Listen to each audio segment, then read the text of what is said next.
Teis Mikkelsen, Senior Director of Revenue, 20 years in the games industry, going from anywhere from PC, mobile, console, handheld, Roblox. I want to start with the big question, and that is, of course, a good game monetizes itself. Is this a myth or truth? There's no substitute for a great game, but you need to think about how you're going to sell it and monetize it. You should not start implementing ad SDKs when you're prototyping, but it's about knowing, okay, what kind of monetization do you want for this? Purely ads or purely in-app purchase? What about subscriptions? How does all these things work together in a hybrid monetization? Is it more like these are the things that we believe will be the conversion purchases in the game? These will be the repeatable purchases in the game. This is what players will be buying early on. This is what they'll be buying late on. Or is it more just a model of monetization is enough? What you're saying is spot on. You should also think about your target audience. And now again, a lot of people start with the game. They don't think about the players and who's eventually going to play it. But I think to make yourself more likely to be successful, everything from kids to senior citizens, growing audience for a lot of games. Could also be depending on geos, the type of games, the genres you're making. That all plays into what kind of strategy you need to set. Why is monetization so important? Monetization is important because you need that to run the operations of your company, to make sure you have a profitable game. But actually, monetization, which most people don't think about, can be a positive factor to the players as well. Because they get to spend on things they like to get the items that they want in the game, and actually a good monetization will increase your retention on the spenders. People are more likely to stay in a game that they're already paid in than they are to stay in a game they have not paid in. Think about happy monetization. Don't make it like paying a utility bill. Think about a kid that just got V-Bucks to buy the latest skin in Fortnite. They are excited. That's the feeling you want to go for. Okay. And is there a bad monetization that you would consider? Bad monetization that's not profitable, I would say that's the bad monetization. Not profitable in the long term, so you scam people to making a purchase and then they leave. Yeah, I think the short-sighted monetization, borderline scamming people, is obviously going to lead to bad results. It's not going to create a sustainable business for you, which you need today to run these live ops type games, which are the big and successful games today. So there's good monetization, there's bad monetization, but what are the monetization metrics that actually matter? Traditionally, people look at average revenue per daily active user, ARPDAU. They look at conversion rate and LTV. But I think if we dig a little bit deeper, some of the things that I recommend people look at, for example, spending spread across your spenders in the game. Instead of just being binary with people who don't spend and people who spend, then look at the people who spend, see who are your smaller spenders, so-called minnows, and who are your whales, and how does that scale up between them? How is the spread between? Do you, in your spenders, only have whales, or do you only have minnows? There's no right or wrong answer for how the spread should be, but obviously the more even the spread, the less fragile your monetization is. So when you talk about whales and minnows, essentially what you're describing is how much a segment of your players has spent over their lifetime. And then people move from, let's say, if you're minnow, meaning the smallest one, the threshold could be like 10 euros. And then your whale, the threshold is 1,000 euros. And people can move up to those ladders. Like, are there universal numbers for whales and minnows and dolphins and sharks, whatever you call them in between? Or is it game-based? I think it's game-based. Basically, a minnow is someone who just spends any money, and a whale is those who spend the most amount of money.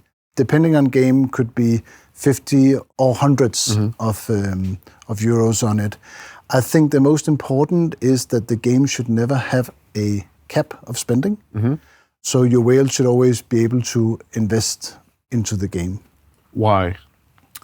So a number of years ago, Wada-san, the former CEO of Square Enix, said that players should be able to spend according to the satisfaction.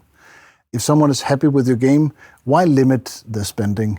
I don't see Wizards of the Coast limiting how many booster packs for Magic the Gathering you can buy, because you enjoy it. There's no maximum of golf clubs you can buy for any other hobby. So I don't see why we should limit that. Another metric that I recommend people looking at is the repeat spending rate. So that means of those who spent first time, how many spent the second time? and the third time, etc., etc. Of course, you're going to have a decline for each repeated purchase. It's never going to be 100%, but it's not so much about whether it's 80% or 60%, it's what can you do to change that number. If you have a very low second purchase rate, that means that either you've given away too much, so there's no reason to buy, or you've given away too little, so that people are disappointed with the purchase.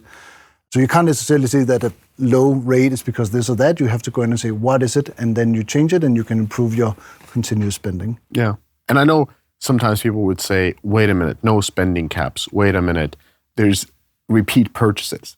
But if I would say we have a TV streaming service that would charge you every month for a certain amount of time and it will be on as long as you want, that's uncapped spending with repeat purchases every month. Same applies to games, but we actually have to do something fun to keep them around. Yes, agree. To earn that repurchase every time. So how do those monetization metrics shift when your game is monetizing through both in-app purchases and ads, which we're seeing more and more now?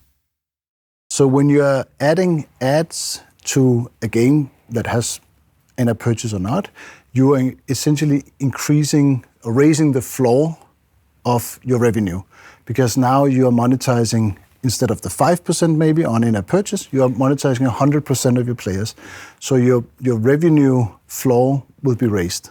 The other way around, if you're adding in-app purchase to a game, you are not raising the floor, but you are raising the ceiling, the maximum of what you can make.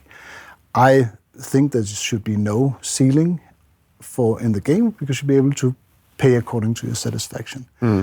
Adding in-app purchase to a game can also increase your retention, because people are more likely to return to a game where they're already paid. Adding ads can lead to decreased retention very often, because people get annoyed with the ads.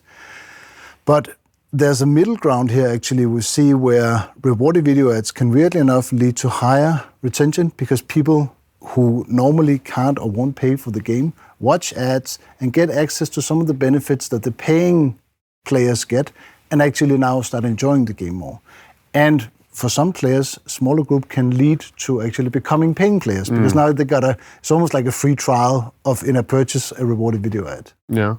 And what would be the smart way to balance the two, meaning in-app purchases and in-app ads? For example, you said it raises the floor, so everybody sees ads. Is it that everybody sees ads, or do you, for example, continue showing the ads to those who are monetizing through in-app purchases? Traditionally, you would not show ads to those who have spent in the game. But what we actually see is that you should consider still having rewarded video ads as an option for payers. Because even though you paid for something in a game, getting something for free is great. But you don't want to lose that player if they see an ad of another game. I think that becomes a general question of whether you can keep your players or you can avoid them from seeing that there are other games around. During my time in the games industry, I've spoken to super rich people who play games, billionaires who play games. And you know what they do? They watch rewarded video ads. They do? They are rich enough to buy the studio because you cannot compete with free. Seriously though, if you're a paying player and you get offered a rewarded video ad, as long as it's player-initiated and voluntary, they're still going to want to watch it to get the free stuff that they're getting.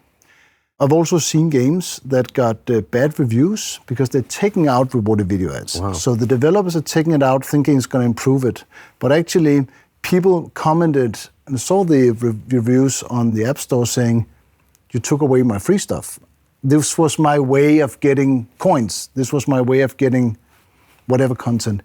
The data shows this, and people would be surprised to know that when a player, even a spender, runs out of lives at a level, get 5 more lives by watching an ad, they're going to watch an ad. They're not going to say, no, let me go and buy it instead. They're not going to do that. When it comes to ad monetization, is it true that the value of an ad monetized user decreases over time that they're seeing the ads? That's true, yeah. I think that becomes the problem of how much you can show the ads, and it also touches on your in-game economy, because of course the more you earn, you have to watch that balance. So how much the player earns from watching the ad compared to how much they make. We see a diminishing return. I think that's a problem because, especially for payers, you actually want to reward them more for each ad they see. If you have an in-game subscription, it's the same thing. Because your incentive is opposite, it can be hard to give more when you are yourself getting less for each ad. So that's definitely true. So a good monetization strategy for most games would still rely on in-app purchases. I think it rely on a mix. Hybrid casual games typically have 90-95% ads and to in-app purchase. You see let's call the casual, the very big, broad genre would be anything 50-50, 60-40, 40-60, in that range. And then, of course, you have the mid-core to hardcore games, typically around 90% in-app purchase and 10% ads. That's not because they sell a lot more than the casual games. It's because people who play hardcore, mid-core games are less forgiving of ads. The reason why the mix is 90-10 is not because they are spending more money than a casual game. The casual players spend more money. Yes. The hardcore, mid-core gamers just see less ads because they're less accepting to ads. That's what I wanted to say. So let's talk about segmentation then next. Yes. Can you give an example of a segmentation strategy that has worked, as well as an example of a segmentation strategy that didn't work? Yeah, actually, starting with the one that didn't work, I've seen several companies actually, where typically you'd seen a talk at a conference or you've seen a cool video about how some of the big publishers did segmentation and went back and wanted to replicate that in a small studio and was set up too big and was unmanageable. That, I think, is the biggest risk, that people simply set up something that they can't manage, they can't react on. On a more positive way of seeing the player segmentation is running promotions and discounts, where we saw the price elasticity differentiate between segments, both player types, but also geos. What we saw there, we ran promotions in a game on our in-app purchases, and for some segments and in some geos, we lost money because the purchases didn't go up. And in some, we gained more because the purchase went up a lot. That taught us the difference in price and the price differentiation, and we adapted to that. We actually raised the price in those countries we could see we had too low a price because we were just losing money on it. So segmentation based on geography has worked because of different purchase behavior, and 1 kroner or €1 is different in different countries depending on the earning capacity. And then the other one was that if you go out and copy the Scopely's of the world, you better have the same type of organization that those companies have. Otherwise, it's just a playbook that you can't follow. And I think when we talk about how many segments can you typically handle, the big publishers in Scopely, others, they can run, I've heard of companies that run several thousand, like thousands of segments. But they have big teams just doing that. I think if you're a small team, 20 people, 5, 10 max, it's really not about the number, it's about what kind of complexity can you manage internally. One thing is looking at the data and doing the segments. Another thing is actually reacting on it in the game, whether you are changing the offer, changing monetization, it's around the marketing, the communication. Do you have the capacity to handle that kind of complexity? And I'd say 5, maximum 10 for a small team. If you have a dedicated live ops team of a certain size, then you can go higher, maybe 25, 50. Again, it's not an exact number, but just to understand, it's about how much complexity can you manage as a team and how much can you react on. I 100% concur to that. We've seen studios that went from hundreds of segments, top grossing studios, to tens and significantly improved their live ops capability just because they were able to manage it better than the hundreds they had before.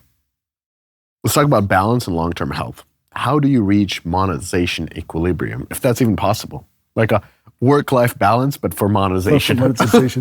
Of course, that's what we're working towards all the time. That's the daily job of the monetization team.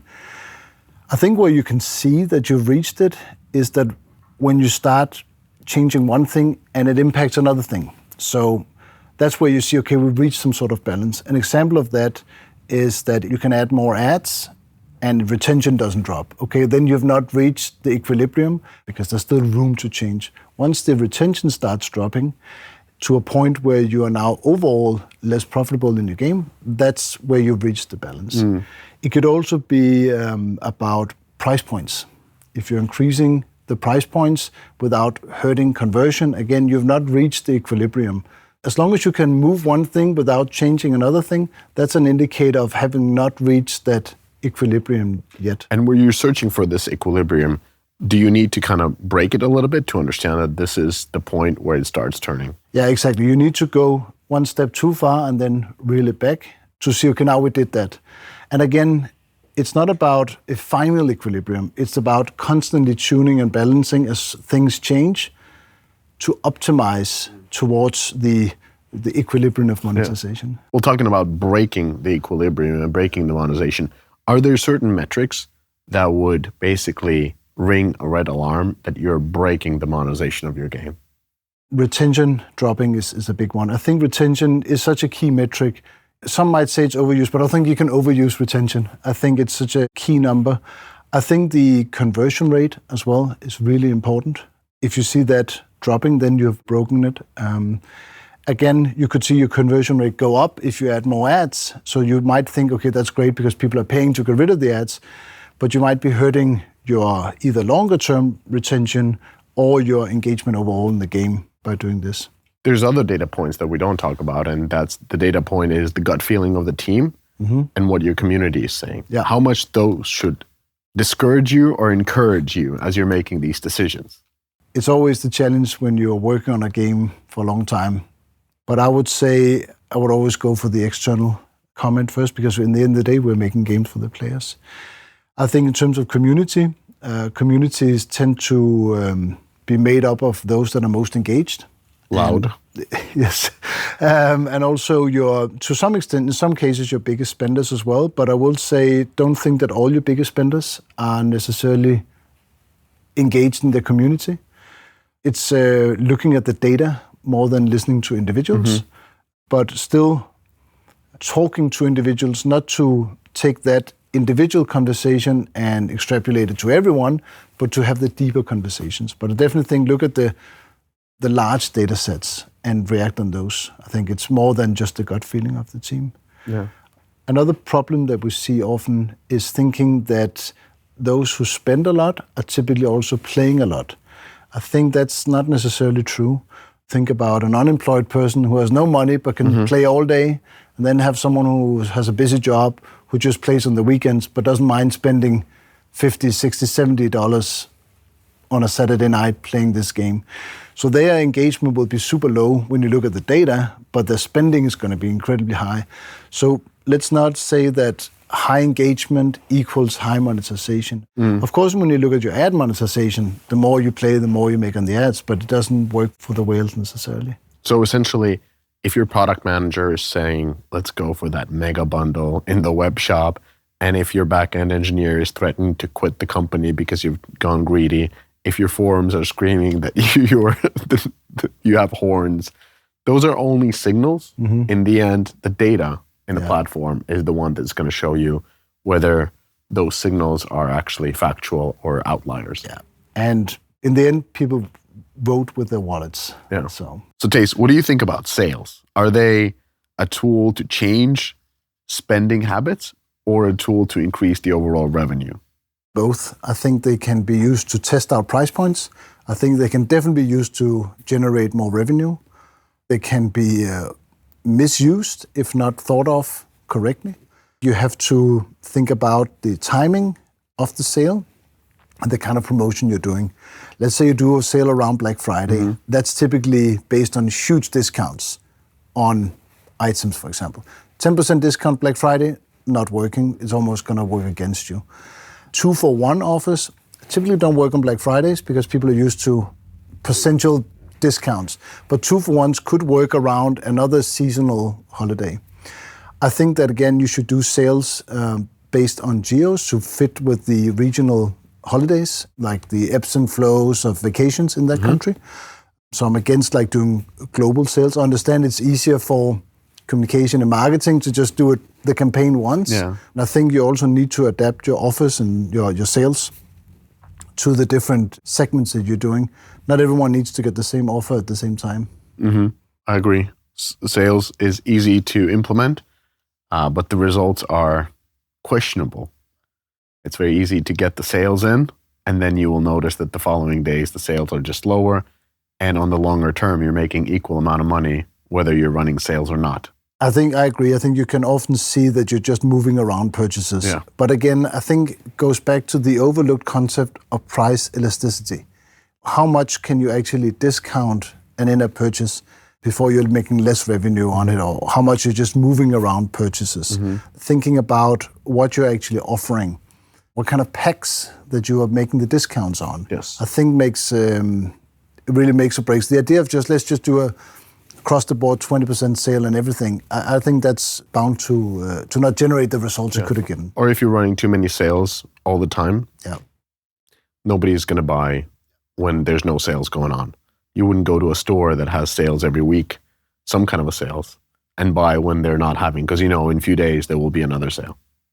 And that's a change of behavior. Okay. Final reflection. What do you think is the thing that most studios misunderstand about monetization? People don't want to pay for games. People love paying for games. They love making happy purchases, getting things that they love. It's not a negative thing at all. Give them something that they enjoy buying. Don't make it like paying a utility bill. It should be a happy purchase. Well, on that note, thank you so much, Teis. Thank you.